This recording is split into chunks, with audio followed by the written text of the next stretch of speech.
E aí, pessoal? Bem-vindos a mais um PleromaCast, É isso aí. o seu mergulho profundo na fé. Mergulho profundo. Hoje a gente vai desvendar um mistério que eu sei que intriga muitos cristãos. Hum. Como ouvir a voz de Deus? Legal. Você já se sentiu, buscando essa conexão, Nossa, com certeza. sabe? Querendo ouvir Deus falar diretamente com você. Totalmente. Essa é uma busca, muito comum, sabe? Muita gente quer essa conexão direta. Sim. E às vezes a gente pode até se sentir meio frustrado, né? Como se a gente estivesse esperando, sei lá, um sinal de fumaça no céu. O megafone divino. Exatamente. Mas a real é que ouvir a voz de Deus é algo muito mais profundo e pessoal. Isso. Não é sobre esperar por um megafone divino. Não, não é. É sobre aprender a reconhecer a voz de Deus no nosso dia a dia. É isso aí. E aí que entra a diferença, né, entre logos e rema. Sim. Dois conceitos que às vezes confundem um pouco as pessoas. É, porque na verdade é como se a gente estivesse aprendendo um novo idioma Verdade. da linguagem divina. O Logos, você pode imaginar como uma palavra escrita, a Bíblia Sagrada, né? Com toda a sua riqueza, com toda a sua sabedoria. Mas o Rema, esse é especial, era aquela palavra revelada, sabe? É aquela que Deus te direciona ali. No momento presente, No momento. é tipo um GPS divino, te guiando na sua jornada. É verdade. E me lembro da história de Pedro, quando ele estava pescando a noite toda e não pegou nada. Aí Jesus chega e fala, lancem as redes de novo. É. Pedro, mesmo cansado, obedeceu a palavra de Jesus. Ao rema, né? E, bum, uma rede lotada de peixes. É isso aí. A fé dele se baseou em ouvir e agir. Exato. E esse é um ponto crucial para nós também, né? Sem dúvida. A fé genuína, ela se manifesta quando a gente não só lê a Bíblia, mas internaliza o rema, Sim, a palavra específica de Deus para cada situação. é isso aí. E para te ajudar nessa jornada, a gente vai compartilhar algumas técnicas Isso. para transformar o logos em rema. Ou seja, para você ouvir a voz de Deus com mais clareza. Com mais clareza. E uma delas é algo que minha mãe sempre me incentivou a fazer. Que legal. Copiar trechos da Bíblia. Olha só. Parece simples, mas, me ajudou muito a combater a ansiedade, a ter paz em momentos difíceis, Nossa, que legal. sabe? É como se eu estivesse reprogramando a minha mente com a verdade. Que legal. É uma técnica simples, mas poderosa. Porque ao copiar, você se conecta com a palavra de uma forma mais profunda. Você medita em cada frase. E depois de copiar um versículo, que tal você tentar formular perguntas específicas ao Espírito Santo? Entendi. É como se você estivesse abrindo um diálogo com ele. É tipo assim, Senhor, o que essa passagem quer me dizer hoje? Exatamente. Ou como eu posso aplicar essa verdade na minha vida? É isso aí. É como se a gente estivesse convidando Deus para uma conversa, pedindo para Ele iluminar a palavra e nos guiar. É verdade. E para não esquecer dessas preciosas revelações, a dica é, anote tudo. Crie um diário profético, Isso. onde você registra as impressões, os insights que o Espírito Santo te revela durante a sua leitura e meditação. É como construir um memorial das bênçãos e direcionamentos de Deus, para você se lembrar nos momentos de dúvida. É verdade, um diário profético. É isso aí. Que ideia incrível. Acho que eu vou começar o meu hoje mesmo. Começa. Mas, indo além da leitura da Bíblia, como a gente pode ativar essa energia divina que nos conecta com o Espírito Santo de forma mais intensa? Olha, duas ferramentas poderosas que eu uso são a oração em línguas e a adoração autêntica. Dedique pelo menos 30 minutos diários à oração em línguas, Entendi. sabe? É como se o Espírito Santo estivesse preparando o seu dia, revelando obstáculos e oportunidades. É como se você estivesse sintonizando sua frequência com Deus. Exatamente. Verdade. É isso aí. E a adoração autêntica, aquela que sai do coração. Sim. Nossa, nos conecta com a presença de Deus de uma forma muito especial. Eu lembro de quando eu ouvia muito música gospel. As letras me inspiravam, as melodias me emocionavam. Sim. Eu sentia a presença de Deus de forma muito real. É, a música tem esse poder de tocar a alma e nos conectar com o divino. É verdade. Era como se a música abrisse um portal para o céu. Que lindo! E quando a gente se entrega à adoração sincera, com o coração aberto, a energia divina flui e restaura nosso corpo e alma. É verdade. É como se abríssemos as janelas da alma para receber a luz e o poder do Espírito Santo. É isso aí. E quando a gente está alinhado com o Espírito Santo, através da oração em línguas, e da adoração autêntica, Sim. a gente se torna mais sensível à sua voz, né? Sem dúvida. É como se a gente afiasse os nossos sentidos espirituais para perceber os seus sinais. É isso aí. E essa sensibilidade é fundamental para a gente enfrentar os desafios da vida, né? Com certeza, porque, na verdade, a gente está em constante batalha espiritual. A gente precisa estar preparado. É verdade. É como se a gente estivesse num jogo, sabe? A gente precisa estar atento às jogadas do adversário, usando as armas certas para vencer. Isso. E uma das armas mais poderosas que a gente tem é o rema. Sim. A palavra é revelada. Em Efésios 6, a palavra de Deus é comparada a uma espada que nos equipa para confrontar as forças negativas. Ou seja, o rema é a munição que a gente precisa para vencer as batalhas espirituais. É isso aí. E a oração é como se fosse o gatilho que dispara essa munição. Exato. E como a gente pode usar o rema na prática, nas nossas orações? Declarando as promessas de Deus e repreendendo as forças do mal. Por exemplo, se você está sendo alvo de fofocas, energias negativas, declare a justiça e a sabedoria de Deus em Cristo Jesus. Entende. Se você se sente preso num ciclo de pobreza e falta, Sim. reivindique a prosperidade e a riqueza prometidas na palavra. E se a sua família está sendo oprimida por espíritos de miséria, desemprego ou qualquer outro mal, ordene a saída deles em nome de Jesus. É como se a gente usasse a palavra de Deus como um escudo para nos proteger dos ataques do inimigo e como uma espada para derrotá-lo. Isso. Mas para essa arma ser eficaz, a gente precisa ter a visão espiritual aguçada para enxergarmos as revelações de Deus e agirmos de acordo com a sua vontade. Exato. É como ter um alvo bem definido, né? E para treinar essa visão espiritual, a gente precisa direcionar os olhos da nossa mente para Cristo, sabe? É como trocar o foco da câmera, saindo do cenário de medo, dúvida e negatividade, para focar na luz, na esperança e no poder de Deus. É verdade. E quem nos guia nessa jornada é o Espírito Santo, o nosso GPS divino. E para se conectar com esse GPS divino, a gente precisa estar disposto a abrir mão do controle, né? Com certeza. É um processo de entrega, de confiança, deixar Deus guiar nossos passos. E essa jornada de transformação exige coragem, disciplina e persistência. Mas as recompensas são imensuráveis. É como se a gente estivesse entregando o volante para Deus, né? Confiando que Ele vai nos levar ao nosso destino. É um ato de fé que exige coragem e humildade. Sem dúvida. É verdade. É como trocar água parada de um poço por um rio de água viva que jorra do nosso interior e nos sacia com a presença de Deus. Que bonito! Mas, para manter esse rio fluindo, a gente precisa estar constantemente se alimentando da palavra, em comunhão com o Espírito Santo. Sim. E obediência à sua vontade. Com certeza. É uma caminhada diária. Um processo contínuo de aprendizado, crescimento e transformação. E para trilharmos esse caminho com sabedoria e discernimento, a gente precisa estar atento aos sinais do Espírito Santo. Discernir entre a sua voz e a voz do inimigo. E estar pronto para obedecer à sua direção. Sim. Mesmo que ela nos leve por caminhos inesperados. É como navegar em um mar desconhecido, com o Espírito Santo como nosso capitão, nos guiando em meio às tempestades e nos levando ao nosso destino final, a vida eterna em Cristo Jesus. E falando em jornada, a gente já navegou por muitos mares nesse PleromaCast de hoje, né? Verdade. A gente já explora a diferença entre Logos e Rema.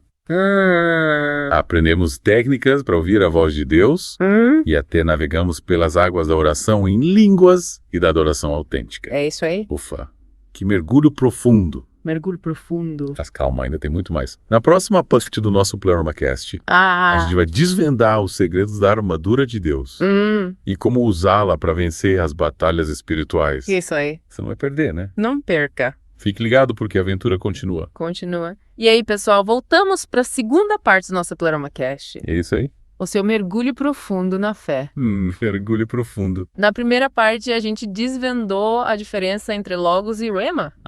A gente aprendeu técnicas para ouvir a voz de Deus e até navegamos pelas águas da oração em línguas e da adoração autêntica. Isso aí. Foi um mergulho e tanto, né? Foi.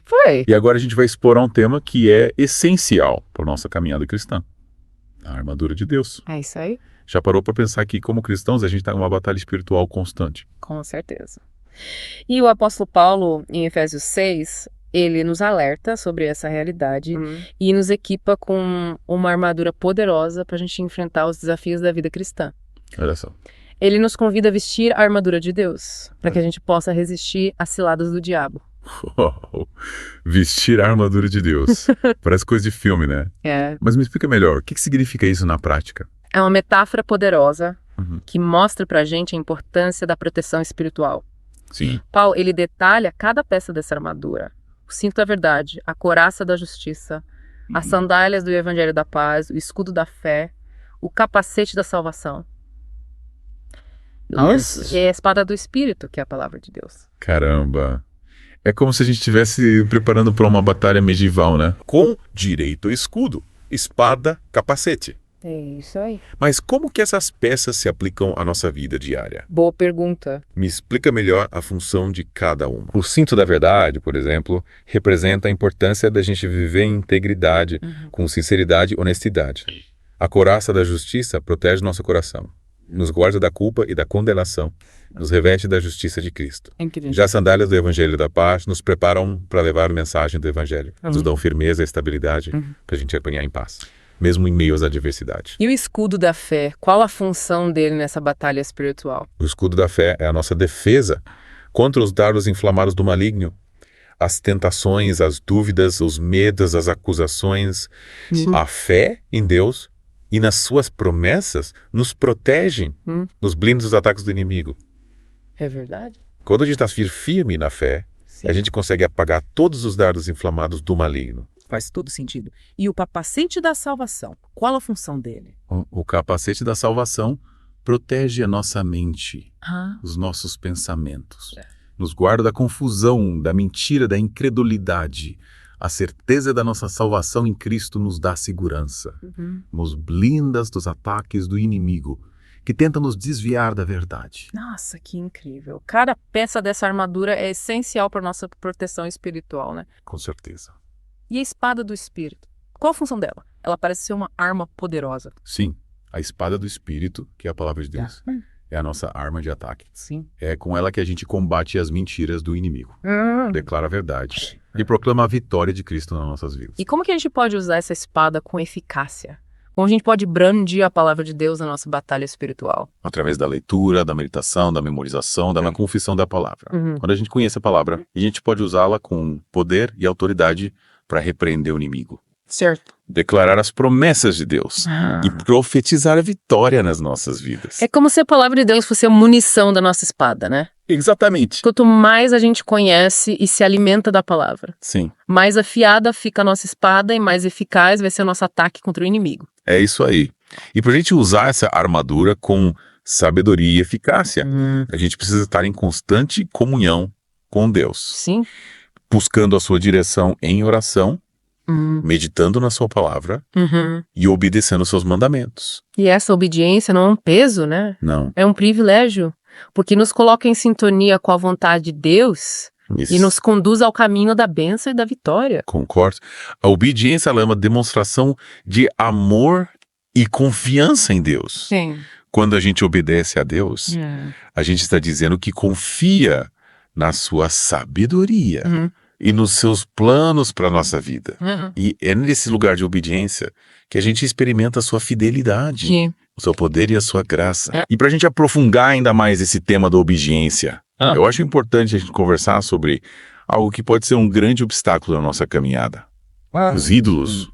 Você já parou para pensar que a idolatria pode nos impedir de ouvir a voz de Deus? Sim. E de viver em plena comunhão com Ele? Com certeza. A idolatria é um perigo real na vida de qualquer cristão.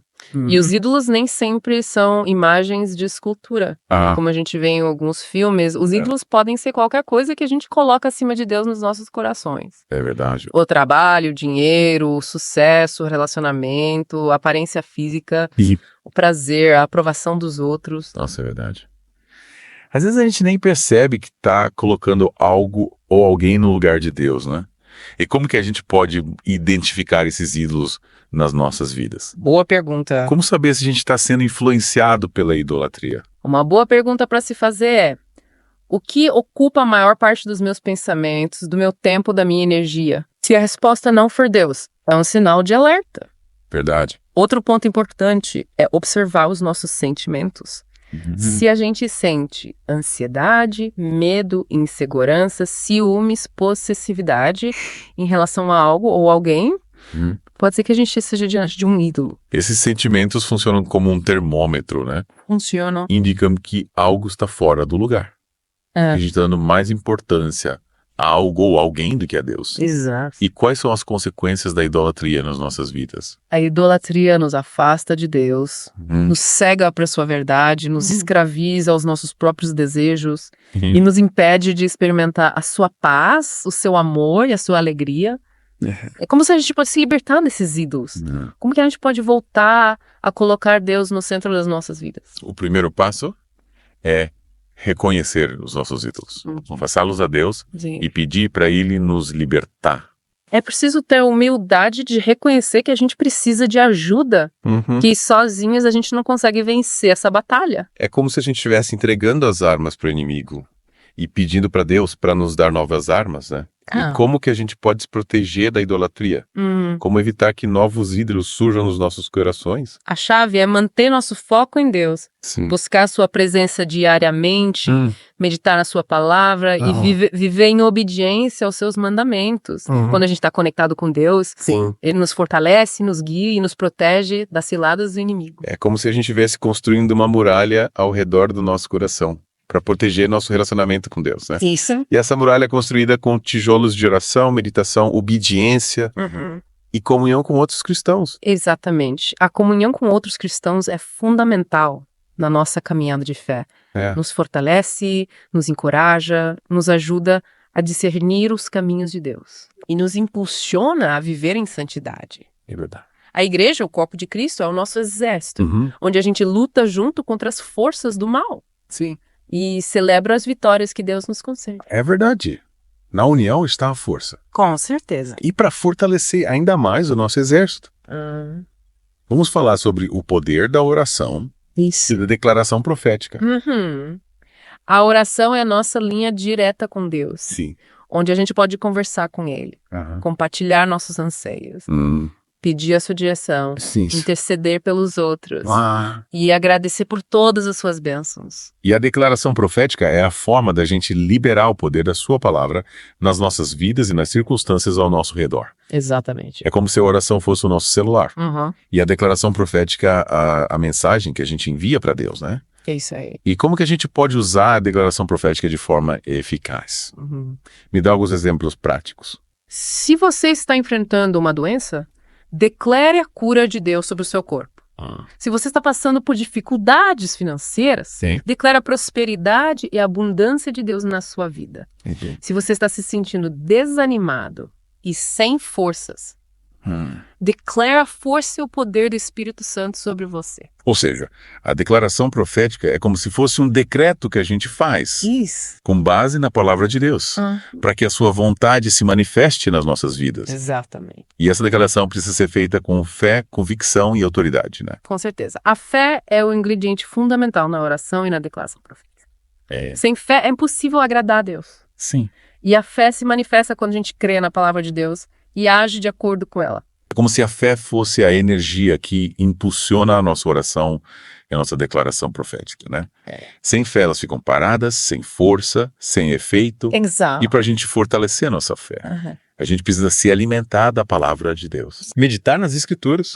E buscar a direção do Espírito Santo. Com certeza. E para a gente aprofundar ainda mais essa jornada de fé, a gente vai falar sobre os dons espirituais.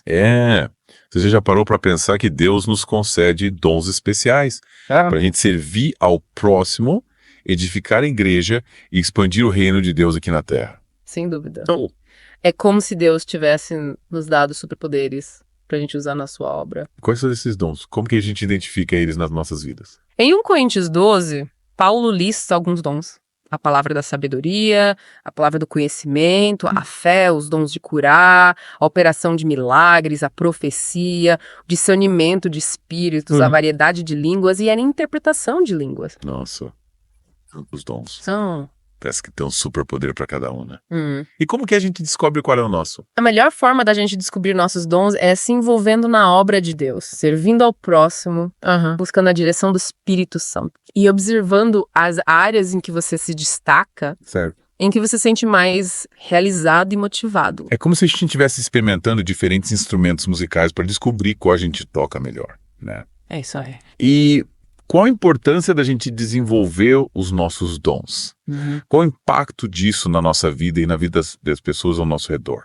Quando a gente desenvolve os nossos dons, a gente está cumprindo o propósito para qual a gente foi criado, usando os talentos que Deus nos deu para fazer a diferença no mundo Sim. e impactar vidas para a eternidade. Yeah. E através dos dons, Deus opera milagres, cura enfermos, liberta cativos, restaura famílias e transforma vidas. Que incrível. É como se a gente estivesse participando de uma orquestra divina, cada um tocando o seu instrumento, a harmonia com os outros, para produzir uma melodia que glorifica a Deus e abençoa as pessoas. É isso aí. E para a gente finalizar a parte do nosso Pleromacast, vamos falar sobre um tema fundamental: a santidade. A santidade é a essência do caráter de Deus. E o nosso chamado como cristãos é um processo contínuo de transformação, de purificação, de aperfeiçoamento, à medida que a gente se aproxima de Deus e se conforma à sua imagem. E como que a gente pode viver em santidade num mundo tão cheio de tentações e desafios? E dar algumas dicas práticas para a gente aplicar no nosso dia a dia. A santidade, ela se manifesta em todas as áreas da nossa vida. Nos nossos pensamentos, nas nossas palavras, nas nossas atitudes, nos nossos relacionamentos, no nosso trabalho, no nosso lazer. Em tudo que a gente faz é viver em obediência a Deus. Buscar a sua vontade em todas as decisões. E resistir às tentações do pecado. E para a gente viver essa vida de santidade, a gente precisa ter disciplina, né? Com certeza. A gente precisa estar vigilante, orar sem cessar, meditar na palavra de Deus e buscar a direção do Espírito Santo. É isso aí. A santidade não é um estado passivo, mas sim um estilo de vida que exige esforço, dedicação e perseverança. É como se a gente estivesse escalando uma montanha, passo a passo, vencendo os obstáculos e buscando o topo, que é a presença de Deus. E essa escalada pode ser desafiadora, né? Pode. Mas vale a pena. Vale a pena. A recompensa é imensurável. A paz, a alegria, a liberdade, a comunhão com Deus e a vida eterna. Exatamente. E para a gente continuar essa escalada rumo à santidade, vamos fazer uma pausa para respirar e voltar na terceira parte do nosso Pleromacast. Isso. Onde a gente vai explorar a importância da rendição a Cristo e da busca pela sua vontade. Você não vai perder, né? É isso aí. Fique ligado porque a aventura continua. E aí, pessoal? De volta para a última parte do nosso Pleromacast. Isso aí. Você mergulha profundo na... Mergulho profundo. A gente já explorou tanta coisa, né? É verdade. A diferença entre Logos e Rema, aprendemos técnicas para ouvir a voz de Deus. Vestimos a armadura de Deus e até escalamos a montanha da santidade. É muita coisa. Mas ainda tem um último tesouro para a gente desvendar a importância da rendição a Cristo. Você já parou para pensar o que significa realmente entregar o controle da sua vida para Deus? Olha, é um passo de fé que exige muita humildade e confiança da nossa parte. Sim. É reconhecer que os nossos planos, por mais bem elaborados que sejam, eles são limitados. É como se a gente entregasse o mapa da nossa vida para o melhor guia que existe. Verdade. Confiando que ele vai nos levar ao destino certo. E essa rendição não significa passividade, né? Não. Não é ficar sentado esperando que Deus faça tudo por nós. De jeito nenhum. A rendição a Cristo nos leva a um novo nível de ação, impulsionada pelo Espírito Santo. É como se a gente estivesse remando um barco, mas agora com Deus no leme, nos guiando pelas melhores correntes. E para se render a Cristo é preciso ouvir a sua voz. Sim. Reconhecer a sua vontade. Isso. E aí a gente volta para a importância de discernir o rema, né? Com certeza. A leitura da Bíblia, a meditação, a oração, o jejum, a adoração, a comunhão com outros cristãos. Tudo isso nos ajuda a sintonizar nossa frequência com a de Deus. A reconhecer a sua voz em meio ao barulho do mundo. E quando a gente ouve a voz de Deus, a gente precisa obedecer, né? Sem dúvida. A obediência é a chave que abre as portas da bênção, da vitória. da vida abundante em Cristo. Lembra da história de Pedro? Aham. Ele obedeceu ao rema de Jesus, mesmo estando cansado e frustrado. E o resultado foi uma rede transbordando de peixes. É verdade. A obediência a Deus. Mesmo quando a gente não entende, mesmo quando parece difícil, é o caminho para a realização dos seus planos nas nossas vidas. Esses exemplos bíblicos são como faróis que iluminam o nosso caminho, né? Nos mostram que vale a pena confiar em Deus e seguir a sua direção. É isso aí. E falando em seguir a direção de Deus, me lembro de um momento na minha vida em que eu estava completamente perdida, sem saber qual caminho seguir. O que aconteceu?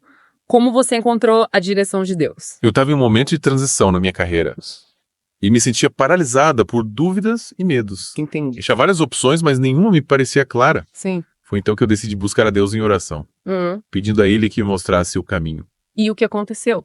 Você ouviu a voz de Deus? Sim, foi incrível. Eu estava meditando em um versículo da Bíblia que diz: confia no Senhor de todo o teu coração e não te estrebes no teu próprio entendimento. Reconhece-o em todos os teus caminhos e Ele endireitará as suas veredas. Que lindo! Provérbios 3.5-6. E de repente, como um raio de luz, a resposta veio ao meu coração. Nossa! Eu senti uma paz profunda e uma certeza inabalável de qual caminho seguir. Que lindo! É nesses momentos de entrega e confiança que Deus se revela, né? Ele nos guia com a sua sabedoria e nos conduz pelos melhores caminhos. É verdade. E qual foi o resultado da sua obediência? O resultado foi extraordinário. A porta que Deus abriu para mim me conduziu a um novo trabalho. Com mais propósito, mais crescimento e mais realização. Que legal. E o mais importante? Eu sentia a paz de estar no centro da vontade de Deus. Que bênção! A sua história é um testemunho do poder da rendição a Cristo, da busca pela sua vontade e da obediência à sua voz. É verdade. E para a gente finalizar o nosso Pleromacast de hoje, eu gostaria de deixar um desafio para você que nos acompanhou. Qual área da sua vida você precisa render ao controle de Deus hoje? Em qual situação você precisa ouvir a sua voz e obedecer à sua direção? Verdade. Faça essa pergunta a Deus. Busque a sua resposta em oração, na meditação da sua palavra. Sim. E dê um passo de fé em direção à vida abundante que Ele tem para você. É isso aí. E lembre-se, você não está sozinho nessa jornada. Não está. Deus está com você. A cada passo. A cada passo do caminho. É isso aí? Que a graça e a paz de Deus estejam com você. Amém. Até a próxima. E continue mergulhando fundo na palavra de Deus. Continue mergulhando. É. A